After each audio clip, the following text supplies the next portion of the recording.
বয়স যদি আপনার 30 হয় তাহলে এই 8টি কথা আজ থেকে ফলো করা শুরু করুন, দেখবেন জীবন অনেকটা সহজ হয়ে যাবে। নাম্বার 1, অনেক হয়েছে টাকার অপচয়, এবার সঞ্চয় শুরু করুন।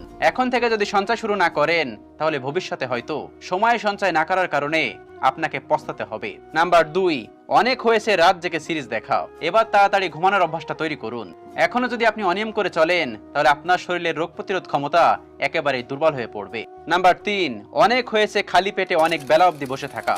মনে রাখবেন, এখন আপনি কচি খুকি বা কচি খুকাটি নন। এখন থেকে যদি এই কুঅভ্যাসটি ত্যাগ না করেন তাহলে আপনাকে ভুগতে হবে। তাই সকালে দ্রুত ঘুম থেকে উঠে ব্রেকফাস্টটা তাড়াতাড়ি সেরে নেওয়ার চেষ্টা করুন। নাম্বার 4, বাইরে তেলে ভাজা খাবার, স্পাইসি খাবার এগুলো খাওয়া বন্ধ করুন, কারণ বাইরে রিউজ তেল এবং ময়লাযুক্ত খাবার অচিরেই আপনাকে হাই কোলেস্টেরল উপহার দেবে।